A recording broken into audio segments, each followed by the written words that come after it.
Hey guys, Yulia here. So today's video is a Q&A video and I will be answering questions that were posted in recent YouTube videos as well as some of the old ones because they kind of keep repeating, so I might as well address them. So I'm just going to go straight into the questions. I have my computer here. So the first question is, where are you originally from?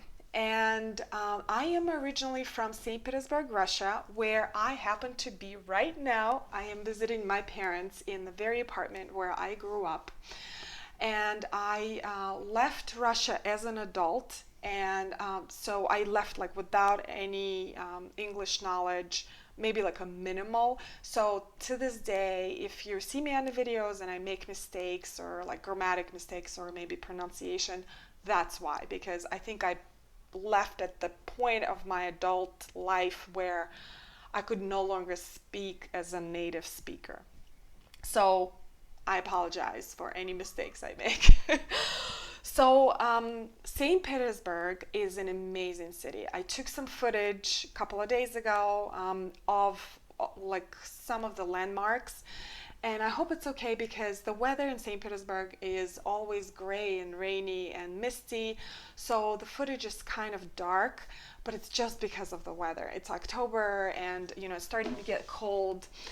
So I did my best, I think. So if you want to see some amazing footage and maybe learn a little bit more information about St. Petersburg, I will post links down below. I think it's worth looking into. It's just a city that is rich with architecture and history and meaning, and it's just a wonderful place to visit. If you ever decide to visit, I would say go in the summer. Now the next question is, I'm curious, how did you make the pond? It's absolutely beautiful, especially the shape. I'm going to be doing something similar with patio stones next year, and I will be adding a pond like yours now. There were a lot of questions about the pond after I posted a video on our seating area in the backyard. So I think the pond construction requires a separate video, but I will just shortly describe how it was built as short as I can.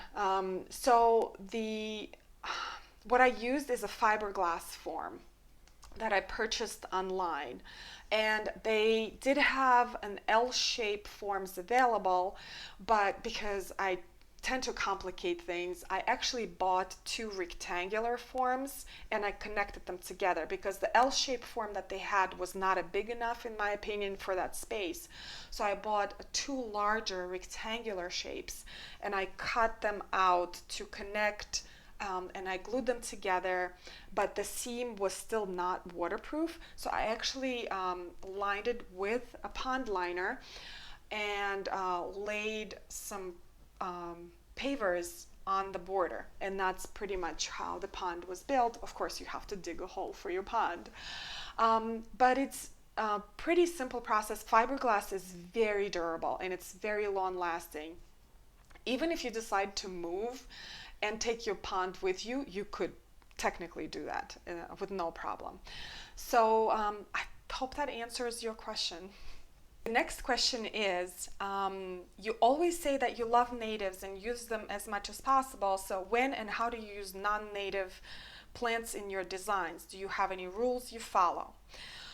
So I love natives. And it's kind of funny because natives here are totally different than natives in the United States. So my general rule is to use at least 50% native plants when I'm working on the project or when I'm working in my own garden, because they're so beneficial to the environment, to all the critters and bugs and birds and the whole ecosystem. So 50% is like a good percentage to use in your planting scheme is if you are into natives. Um, so of course, there are some people that I met that are native purists that use 100% native plants. There's absolutely no other ornamental plant other than the United States plant.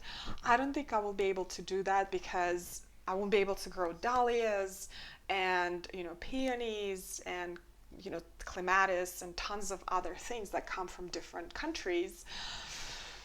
It's just, I don't think it's possible. There's so many beautiful plants. I'm not going to go into the whole invasive species right now, but my general answer to your question is that I try to use like 50% natives, 50% foreign ornamental plants, excluding invasive species.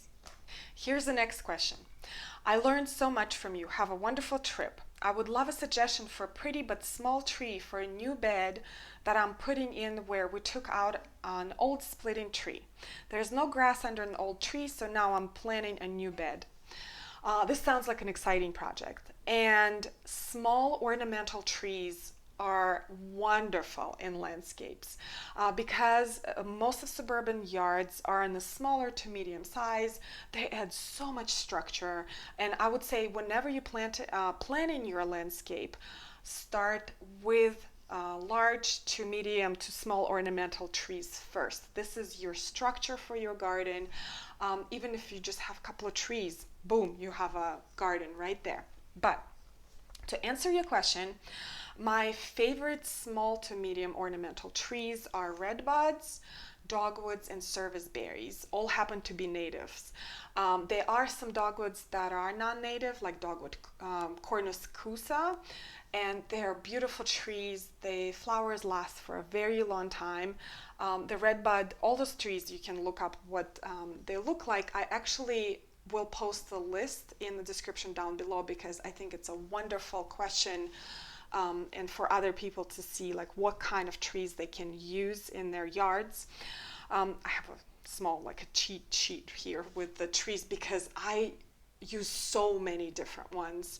So besides redbud, dogwoods, and serviceberries, by the way, you can get both in multi-trunk form as well as a single trunk. Both used kind of in a different situation, but both have beautiful structure, beautiful spring flowers and berries in the fall, gorgeous fall color. Now there are some small cherries and small crabapple trees that you can use as a smaller ornamental trees, and of course that spring bloom you cannot beat on the cherry. It's beautiful. There are some less known smaller ornamental trees like Fringetree, which is a native tree, and it literally looks like a cloud when it blooms. It's gorgeous. Also Seven Suns tree or Heptacodium, Japanese snowbell Styrax, and Carolina silverbell or Halesia. And all of those trees are kind of less known, but just a wonderful addition to your garden. So the next question is, how do you store your caladiums? Now, the method is the same as storing the elephant ears. I dig my caladiums out and I put them in a dry and warm location, and I let the leaves dry. I dig them out with leaves intact. After the leaves dry, I just clear them of all debris and roots, and I put them in the shoebox. They don't really need a substrate, but sometimes I add maybe a little vermiculite or some newspaper shreddings.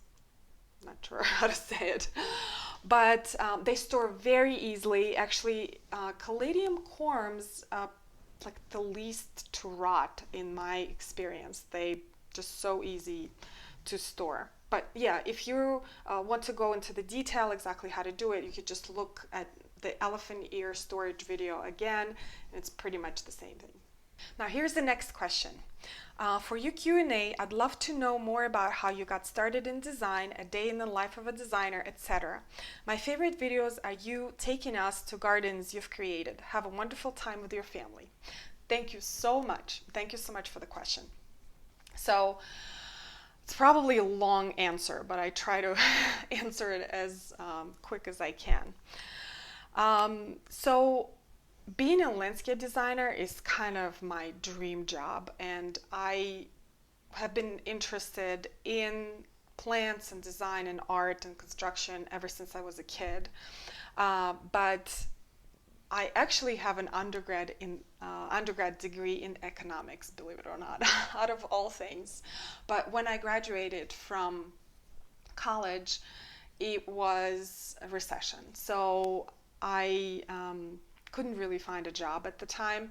So I decided to go to graduate school. And our local university, Columbia University in New York City, had a program in landscape design, master's in landscape design program.